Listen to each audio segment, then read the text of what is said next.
And so the purpose of recording these, at least, you know, once every couple days, is so that those that can't attend live will also be able to see what's being done later. I know there were power issues due to last night's storm, and so I've already had some emails coming in.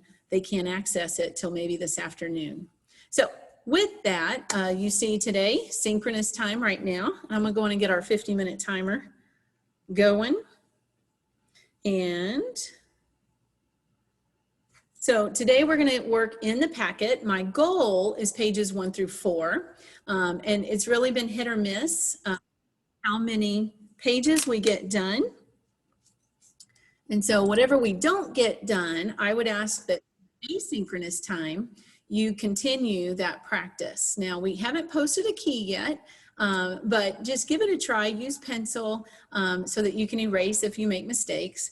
And we'll quickly go over those pages and move on next class.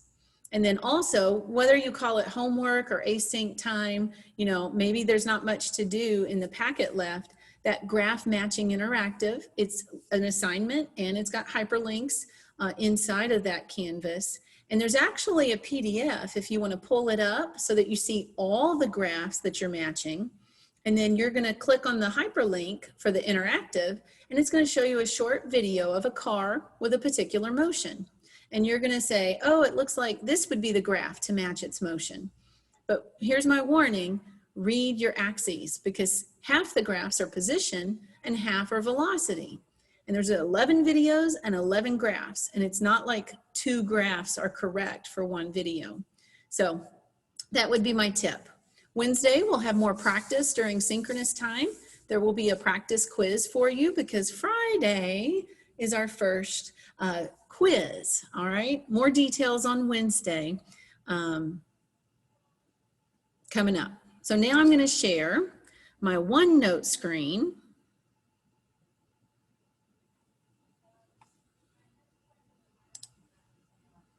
So hopefully,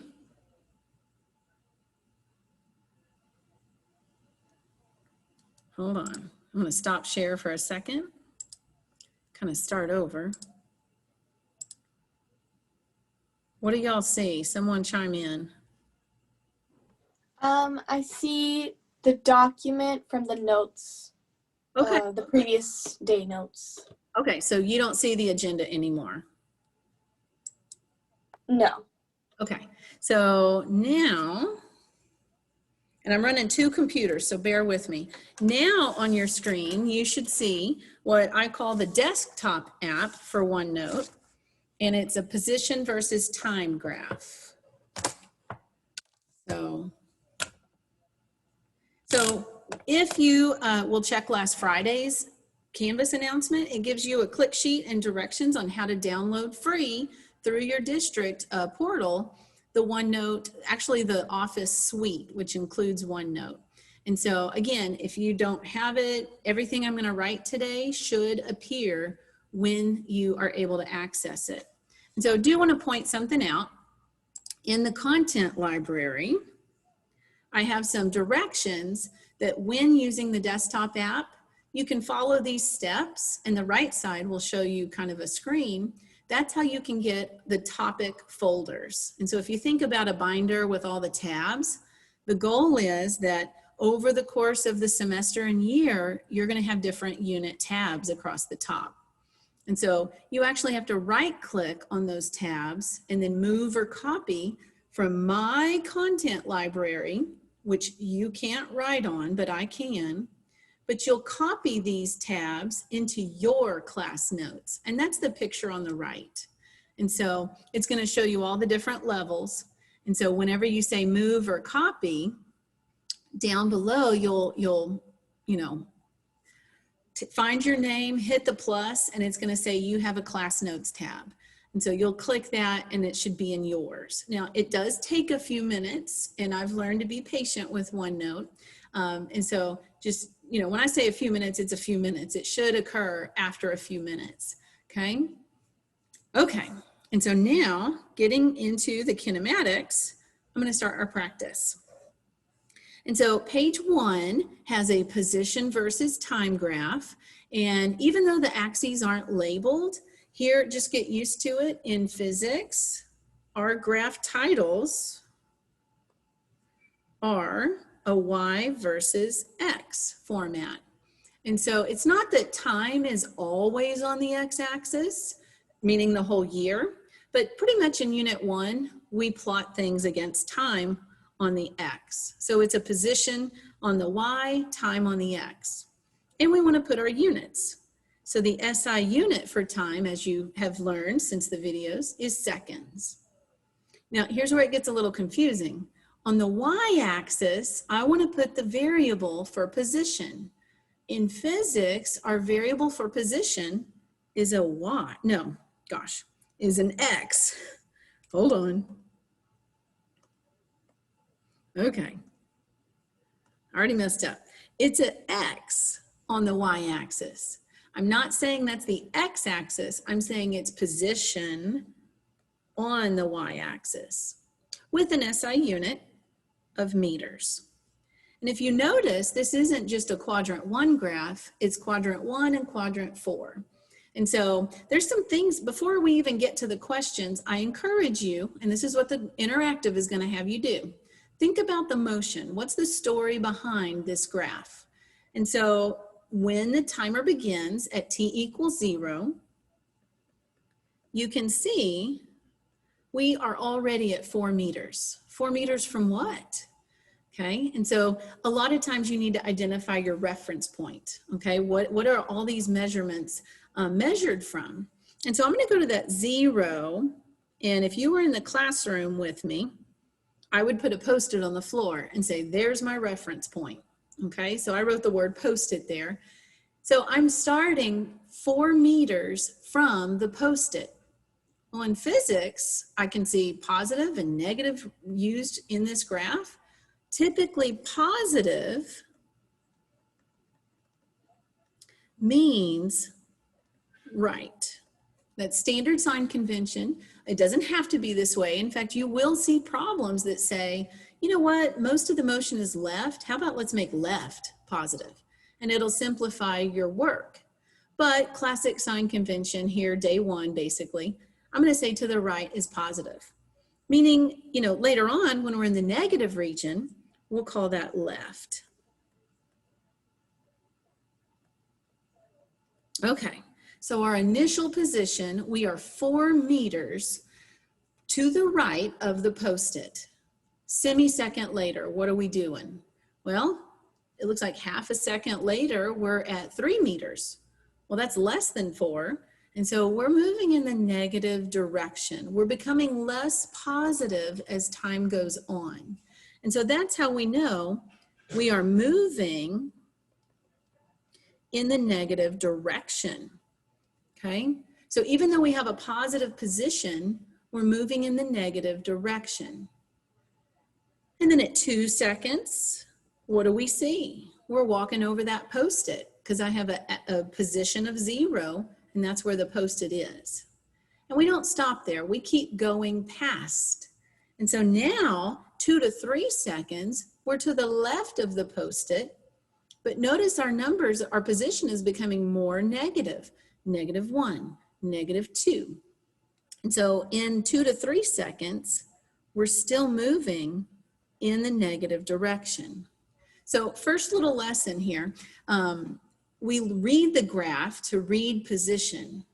And then we look at what changes are occurring as time goes on to see how those positions are changing, okay? And then at 3 seconds to 5 seconds, what's happening? Well, I see a horizontal line. We've been trained to say, oh, constant, we're moving constantly, right? No, it depends on what is plotted on your y-axis. This is constant something, but it's not constant movement. It's a constant position. Just, will someone audio on? You see what I'm writing, right? Yeah, we do. Okay. Yes. Is there a lag time, just so I know? I don't think there is. Okay, good. Thank you. And so we have a constant position. And so we don't normally talk this way. What we would normally say in normal speak, well, we come to a stop, right? If you have constant position, you're not moving. So for 2 seconds, 3 to 5 seconds, we aren't moving. And then if we look in the last time interval, the 5 to 6, notice we're going -1 to -2 to 0. So even in that, half second part, we're becoming more positive. And then we go from 0 to +1, +2. So 5 to 6, we are moving in the positive direction. Okay? And remember, how you change your position may be different than where you actually are at any given time. So at the start of 5 seconds, we were on the left side of the post-it. At the end of 6 seconds, we were on the right side of the post-it. And to get from there to there, we were moving in the positive direction. And there's the story behind your graph, okay? And so I think it helps to kind of get what happened here to get this graph, okay? All right, question number 1 and question number 2, we're going to answer them together. What is the displacement? What is the distance in the first 6 seconds? Now we were only given 6, but some graphs maybe give you 10 seconds, but they're only asking about 6. So it's important to know that in future questions, you may be asked about, half the time interval, all the time interval, or, a very instantaneous. What if they said from 3 to 4 seconds? Answer this question. So just read carefully. So what is distance and displacement? Well, position is where you are. And we've already identified you can be to the right, you can be to the left, and that direction matters. So one of the videos you watched talked about vector versus scalar. And so position is a vector. And if you forgot what vector means, well, I think of Despicable Me, right? The vector scene. And he says it's magnitude and direction. So I've already emphasized, right, left, up, down, direction. So what's magnitude? Magnitude is not a physics term. It's a math term that we use in physics. So, some of the questions I get throughout the year, what's the equation for magnitude? And that's an incomplete question because magnitude isn't a physics quantity, but all you're saying, we'll see questions, what is the magnitude of the velocity? And so magnitude just means number or value. And in a couple pages, you'll see me say absolute value, okay? And so, what's the magnitude of what's the vector quantity of your initial position? So the magnitude would be the actual number, 4. And then the direction, since it's a positive, I would say it's on the right. And so a vector quantity has both. Where scalar is magnitude only.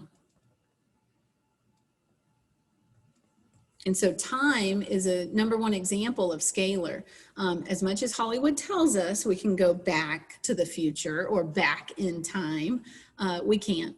And so time is just, it is what it is. You can't have direction with time. And so it's magnitude only. It's a scalar quantity. So what about displacement and distance? Well, distance is scalar and displacement is vector, okay? And please don't be misled that, whatever answer we get to #1, we're just gonna take the absolute value and that's the answer to #2, okay? That's only true if you go one direction and never change, okay? If I go left 5 meters, my displacement is -5 and my distance is just 5. But that's not true here in this problem. And so the vector quantity, displacement, it's defined as a change in position. And so hopefully in the past, whether it's chemistry with MCAT, delta T, delta we use a lot in physics. And so delta X means a change in position. And 99% of the time, that means final position minus initial position, okay? And so we identified the initial position already. We need final position. Now I know there's not grid lines on this graph, but the spirit of it, the intent was that our final position was a positive 2 meters. And so when I read the graph for that, I'm going to come down and say positive 2 minus, and that initial position we already said was a positive 4. And so when we subtract 2 minus 4, we do get a negative 2 in meters. Meter minus meter is a meter. And so that's our displacement. Now the distance is not, oh, let's take the negative off, it's 2. That's wrong. So let me show you how to get distance when you're changing direction. So distance, scalar, you know, I'm going to say it's kind of like our Fitbits or whatever device you have, or it's like the odometers in a car. You can't reverse it. And so every step you take counts. Who cares about direction? And so I see 3 segments here. I see 0 to 3 seconds as a segment. And so if I start at positive 4 and at the end of 3 seconds I come to negative 2, well, how many meter steps did I have to take to get there? Well, it took 6. Okay. And then from 3 to 5 seconds, remember we stood still, no steps. And then 5 to 6 seconds, we went from negative 2 to positive 2. So that's a change in, or I don't want to say that word. We traveled 4 meter steps. And since we don't subtract, everything's additive whenever you look at odometers, we're going to get a distance of 10 meters. So very different than the displacement of negative 2. Okay.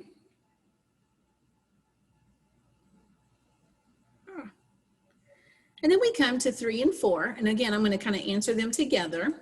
It says, what is the average velocity and the average speed in the first 6 seconds? So real quick, you'll hear instantaneous and average a lot.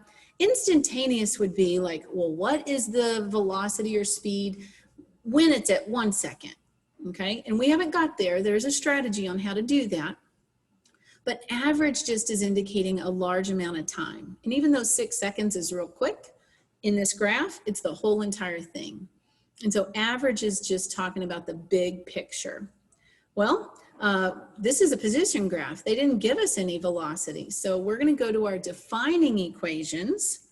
Velocity is defined as displacement, change in x position, divided by your change in time. And speed is defined as distance over time, total distance over total time. And so there we see, remember time is scalar, but 1 is based on a vector, displacement. And so velocity is a vector. Now don't get confused, the V does not stand for vector there, it stands for velocity. But velocity is a vector quantity. And then the S stands for speed. Notice it's dependent on distance, which is a scalar quantity. So if I have scalar distance and scalar time, speed is scalar. Okay. Now let's plug some numbers in. So velocity, displacement, we had negative 2 meters divided by time. Well, they said all 6 seconds. So thankfully, that's the displacement we already found. So 6 seconds. And I get negative 2/6, and so we reduce 1/3. And I know that fractions are accurate, but in science and physics, we look at sig figs. Now, I'm not going to go over the sig fig rules. Here's the spirit of sig figs. AP even. You want 2 or 3 non-zero digits. And so I'm going to reduce, or I'm going to state my final answer as a negative. I got to keep that direction vector. But instead of saying 1/3, I'm going to just say 0.33. If it makes you feel better to put that bar over for repeating, you can. If it makes you feel better to include a third decimal, that's fine. But true story, if you look at any physics textbook type, and by the way, we're still working on codes for the textbook, hopefully in the next couple days, all the answers are pretty much 2 digits, 3 digits. And then units. What's the unit for velocity? Well, if we look at the quantities we put in, I had meters divided by seconds, and nothing simplifies or goes to another power. And so it's just meters per second. And that's equal to my velocity, including the negative. And so what that means is, since it's an average, it means I spent most of my time going the negative direction. And then speed, distance over time. So we had a distance of 10 meters divided by 6 seconds. Again, it reduces 5/3, but we're going to take it to the decimal. So 1.67, you could even call that 1.7. And again, no units get powered up or, simplify out, cancel out. And so we'll say our speed is 1.7 meters per second. Okay, so lots happening there. Any questions on number 1? Page 1, sorry. For the 1.67, you did say that we could do that, I think it's called the terminating decimal, the repeating decimal for that one too. Yes, Okay. you can do that. Okay. Most of your physics answers, AP and back at textbook, just round it and they say, I don't care about the 20th digit place. All I care about is, the significant decimals. Okay, all right, thank you. Okay, so I saw some chats come up, but for some reason, the chat is not, I can't see the chat. I don't know if it's because I'm recording. Oh, I just had a question. Are we saying that we can't leave our answers as a fraction? I mean, here in the beginning, that's okay, but I would make it a new habit, take it to the decimal, because all the key that we're going to post on Canvas, so like I'm asking you, finish pages 1 through 4, and if you want to check your answers, it's not there yet, but our keys are not going to be left in fraction form. So textbook answers are not left in fraction form, typically. Okay. So just, create a new habit, take it to the decimal. Okay. All right, let's move on to page 2. So we'll take a break on math for a second. We've got 2 kids walking down a straight hallway. And you're like, what's the big difference? Straight? Well, things change when you turn a corner, and that's coming. But here, we're just walking down a straight hallway. We've got Ariel, who it looks like has a straight diagonal line for her movement. And then Byron, there's some curvature there. Now we're not getting, knee deep into the curvature piece just yet. This page is really about, can you handle the same plot, but when you have a y-axis as position in the first 2 questions, and then change your thinking. What if it's a velocity graph?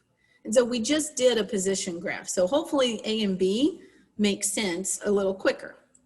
So if it's a position graph, and again, our unit is meters, and it looks like this is a positive and negative position graph, quadrant 1, quadrant 4. And let's identify some things. So let's look, what is Ariel doing? And so Ariel has an initial position.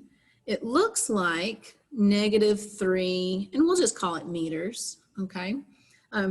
True story, 1 box doesn't always mean 1 meter. It could be 10 meters, okay? For simplicity right now, I'm just saying it's a 1-to-1, but just be warned. And so that's the starting point. Her end point looks like 3 above our post-it, our 0 mark.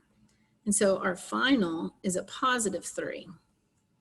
So if you start to the left of the post-it and you are going more positive, you're going in the positive direction. Now, the first question is going to be, do they ever change direction? Does she ever come back to the left side? Does she ever become more negative? And in this graph, since it's just a steady diagonal up, the answer would be no. And so she only goes in the positive direction. What about Byron? Byron starts an initial position. It looks higher, so he's closer to the post-it. So I'm going to call that a negative 2 meters. And his final position looks like 1 above, so it would be a positive 4.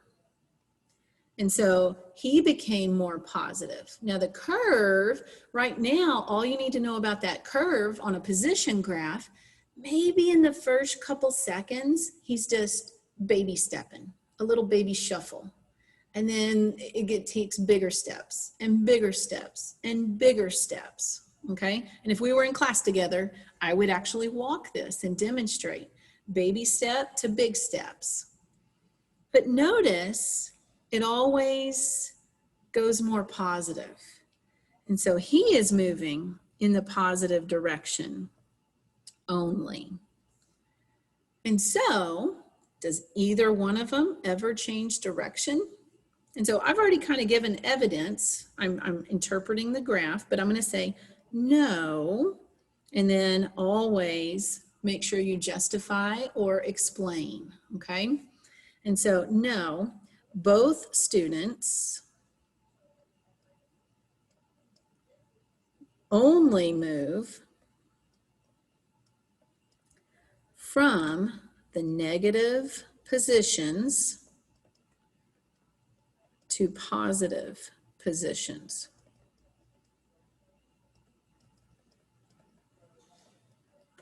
Therefore, they only move in the positive direction. Something like that. All right, so if it's still a vertical axis of position, question B says, are the two children ever in the same position along the hallway? And so you've walked hallways before. If you're in the same position, are they ever shoulder to shoulder? Anyone want to take a guess at what we need to look at? Or at what time? It says, if so, at what time or times?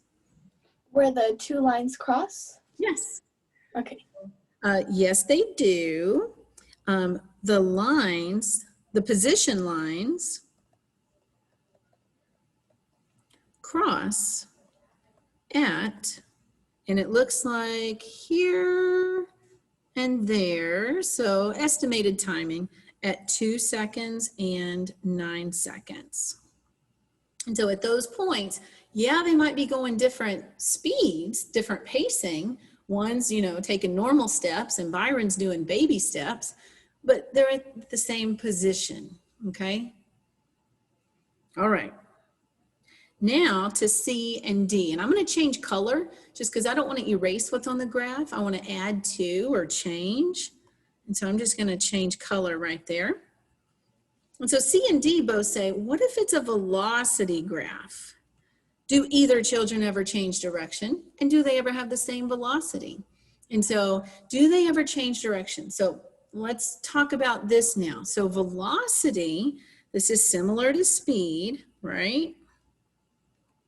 And so if it's similar to speed, this is what your speedometer is going to read, except we got a plus and minus now. And so in the beginning, it looks like both of them start with a negative velocity. So I'm just going to kind of wrap my head around this motion. Both begin with negative velocity. And remember, velocity is your movement. And if you have negative movement, we're going to call that they're both moving left. Standard sign convention. And then if I look at the end, so that's right here. So a negative velocity in the beginning. If I look at the end, they both have a positive velocity. So both end with a positive velocity, which means they end up going right. So we're going left and then we go right. What has to happen in between? Before you can change direction, and so the answer is going to be yes, what has to happen? And for this, you know, if you take an object, hopefully you can see my blue highlighter here. What if I toss it up? Oops. What if I toss this blue highlighter up? It goes up and then it comes down. But before it comes down, what's true at the top of the path? Who's going to answer? It's like stays at its like highest point for a little bit and then goes back down. Right. And if we're talking velocity, what's the velocity at the top of the path? 0. Awesome. And so at this in between, so it comes to a small stop. Super just super small, microsecond stop, right? And that's where your velocity is 0. Now, please don't mishear me, okay? It's not that anytime you come to a stop, you change direction.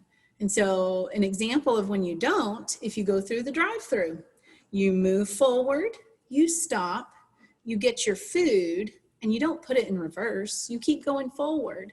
And so it's not that every stop is a change in direction, but it's that it's two-part. Is there a stop? And do you go from positive to negative or negative to positive velocity? And here we said we start out moving left, we stop, and then we go right. So long story short, I broke that down quite a bit. Do they ever change direction? And so the answer, hold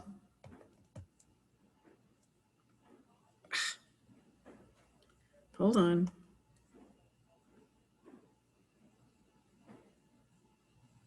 The answer is, okay, it's not letting me write. I don't know what's happening.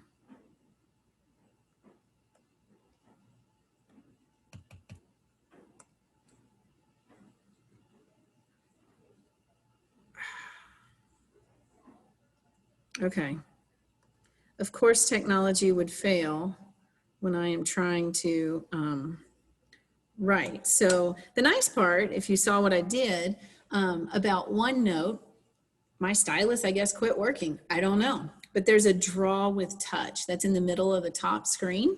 And so I'm going to have to do it with, you know, my finger. So apologies on handwriting. It may not be as neat. So I'm going to say yes.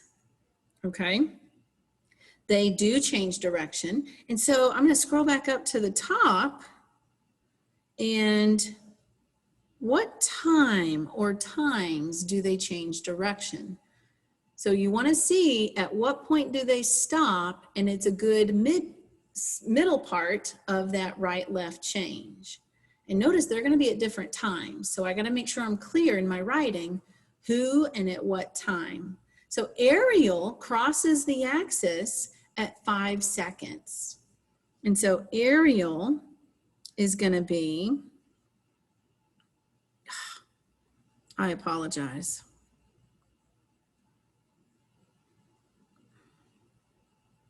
Ariel is at 5 seconds, okay?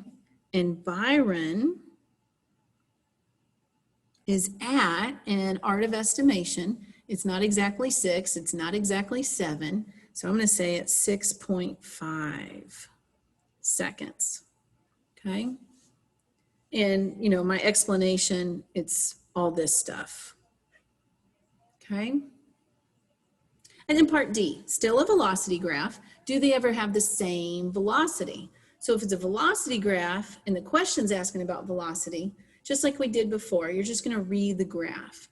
And so same would be where their lines are intersecting. So it's the same answer as B, but now it's a velocity graph.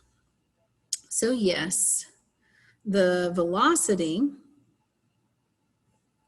sorry about the handwriting now, lines intersect at 2 seconds and 9 seconds. Okay? All right, so there's kind of a concept, and you're doing this comparison of different y-axis, comparison of people's motion. This is very AP and a lot of explaining. All right, let's try page 3. And just for fun, I'm gonna try my, stylus works again, who knows? So page 3, we now have 3 people, A, B, C. So if you want Ariel, Byron, and Carly, my sister's name is Carly, you can say that, whatever. And so get behind what's happening. There's no graph, there's no word problem, but I'm given some kind of information. And so person A is moving to the right. So we'll say right is positive, standard sign convention. And I don't know how far they're walking, at least for given. They say 6 meters per second for 4 seconds. Now, I will be telling you that sometimes velocity stays constant, cruise control, and sometimes it can change. And so A is not changing. So it's a constant velocity. And so if you go 6 meters every second for 4 seconds, you're going to travel a distance of 24 meters. And since there's no change in direction, it's going to equal the displacement. Now, I don't know where they started in terms of position, maybe 0, maybe not. But they're going to go to the end of the timer, 24 meters. Same thing with C. C is only moving to the right, 5 meters per second for 2 seconds. So same principle, 10 meters would be the distance. And since there's no change in direction, that would also be the displacement. Delta X is your change in position. All right. What about B? What about Bob? No. Starts out going left, -8 meters per second for 3 seconds. Now stop right there. What do you know? Well, if we use the same strategy, it means that they go left 24 meters, because meters per second times a second, the second cancels out. But then immediately, sometimes we play games in physics. We neglect friction, we neglect air resistance. Here, maybe B is a robot and it's an immediate turnaround, okay? Technically you have to slow down and then you have to speed up, but we're just gonna quickly turn around and go +4 meters per second for 1 second. And so then it would be a distance of +4 meters to the right. And here we have a change in direction. Here we're going to have a difference in distance and displacement. And so the distance, just like that Fitbit pedometer or whatever, 24, who cares if it's left? 4, who cares if it's right? It's going to read 28 meters. But my displacement, well, that +4 kind of canceled out some of the -4. So what's left over? -20. Okay, and that just means they spent more time going left if they have an overall displacement that's negative. So there's a little bit about those 3. Now let's look at the questions. It says rank the following from greatest to smallest. So AP exam, you'll see rankings in multiple choice. You might even have to write some in free response, okay? Usually it's greatest to smallest. And you can use your greater than or equal statement symbols. So again, I'm going to answer the first 2 together. It says rank the distance traveled. And then there's that fancy word. What is the magnitude of the displacement? Notice I've already found those. I did not ignore direction when solving for displacement. But now whenever I go to rank, I'm going to absolute value the displacement. I just want the number, okay? And so I got negative 20. I'm just going to look at that as 20. So we don't ignore direction in the process, but just in the final finding the answer. And so distance, I had 28 as the biggest. So B had 28. Greater than, it looks like A, who traveled 24, and then C had 10. So those are the distances. For displacement, I had 20 as a magnitude for B, and then 24 is greater than that. So I'm going to change the ranking to A is greater than B, and I'm going to put some absolute value signs there. So it's really just 20 that I'm ranking. And then C, once again, is at the end. And then we come to average speed and average velocity, magnitude again, so number of average velocity. Now, two of these are pretty easy. A and C never changed direction. They had a constant velocity or speed the whole time. And so the average speed and velocity for A is 6. The average speed and velocity for C is 5. But B is where we need to spend some time with, okay? Now, so let's do this for B. And so B, you might be tempted to say, oh, 8 and 4, let's add them 12 and divide by 2. Well, that's 6. Answer 6. But that's not true. And it actually, let me see if it'll like me. Next time, we're going to get into something called time-weighted average. They spent more time going 8 meters per second. And so the average is going to be closer to 8. All right? It's not going to be 6. It's going to be somewhere between 6 and 8. Okay? And so we'll get into the time-weighted average piece next time. But here's how we're going to do it today. Let's use the defining equation for average speed. And so speed is equal to distance over time, just for B, remember. And so the distance for B was 28 meters, and the time, you just add it up, 4 seconds. And so we get 7 meters per second for person B. And so to do the ranking, there's a 7, we had A at 6, C was 5, and so it would be B is greater than A is greater than C. 7, 6, and 5. And then for average velocity, again, B, we need to do a little calculation. So average velocity, don't ignore direction to start.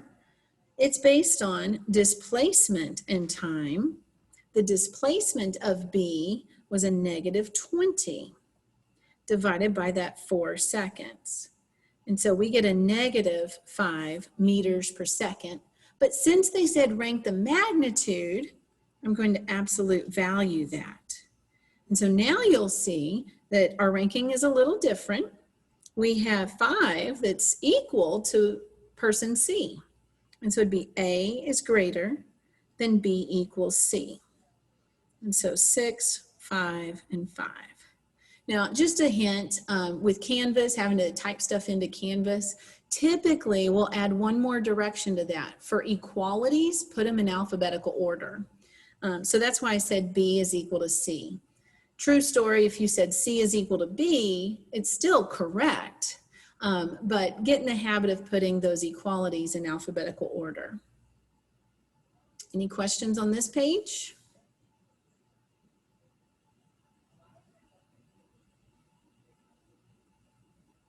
All right, moving on to page 4. Oh, word problems, yuck, right? Okay, so word problems, especially this one, it's like 4 or 5 lines, right? I usually say take it one sentence at a time, draw a picture as you go, highlight the important stuff, right? Or circle, underline, and then, you know, maybe you could draw a graph based on what they're telling you. Now, I'll say on this one, I'm not going to do a graph because in the first sentence, they give me velocity and time. But in the second sentence, they give me distance and time.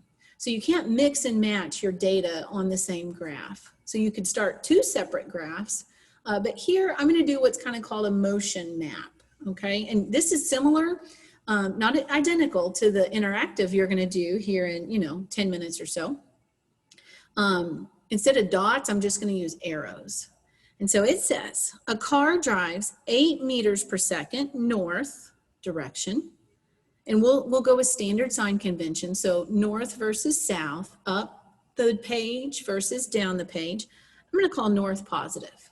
You can make it negative, just be consistent, but I like standard sign convention. And they go that way for 5 seconds before hitting the brakes and coming to a stop. So before they hit the brakes, I'm going to look at as leg 1 or interval 1. And so I'm going to draw a picture over here. So if I start, just pick a point where you start. If you want to call that 0, that's fine. And I'm going to go up 8 meters per second for 5 seconds. And it says before hitting the brakes. So if I'm just traveling at 8 meters per second, that's probably, cruise control, constant. And so we can actually do the same math we did before. That's going to be 40 meters. Okay. And so if we started at position 0, now we're at position positive 40. And then we hit the brakes. I'm going to change color. And so then we hit the brakes, okay? And you'll see in your interactive how dots are used to show braking. They use like oil drops under the car. But in this second leg, I'm going to hit the brakes and come to a stop. So I know that the final velocity at the end of that one is 0. Now, before I hit the brakes, how fast am I going? Well, how fast were you going at the end of the first leg? So it's a transitional type speed. And then they tell us the stopping time, the time it took to stop, and the distance traveled while pushing on the brakes is 2 seconds and 8 meters. Now, it turns out your average velocity of that time part is going to be 4, and we'll talk more about that next class. But those, that's what they give us for leg 2. And then it says the car then immediately, again, we're playing the physics game. We're not looking at, the time it takes to turn the car around, okay? But it's going to begin moving south. So I'm going to change color again. And I don't want to clutter up this information. So I'm just going to kind of transition down, okay? So this is kind of sliding over. And we're going to begin moving south at some unknown speed. Okay, so V question mark. And it's a constant, so it's going to be that way the whole time for 3 seconds. Man, they didn't give me a lot on that one. Okay, but south, notice I drew a downward arrow. So whatever velocity is, it'll be negative, right? And so that's right there, south, constant. Okay, and then one more color, maybe, purple. Okay, then the last thing. So you might be given single leg information, or they might give you the whole picture. And that's what the last sentence does. For the entire trip, the average velocity was 1.8 meters per second north. And right there, it doesn't mean you end necessarily north, but it's saying you spent most of your time going north if the average velocity comes out north. And so that's why I kind of cut that arrow. I didn't bring it all the way down. I know that the final position is higher. It's more north than the initial because the average for the whole thing is a positive 1.8 meters per second. And that's all. I don't know distance. I don't know time. Okay. And so you've got 4 questions here. What's the total trip? Time for the trip? What's the total displacement? And then looking at just the last leg. And so that would be the green there. if we want to do that. And then total trip distance. And we only have like 40 seconds left. And so, you know, after we stop zooming, you can go try this one. Just make sure you get the right information, okay? Try to parse it.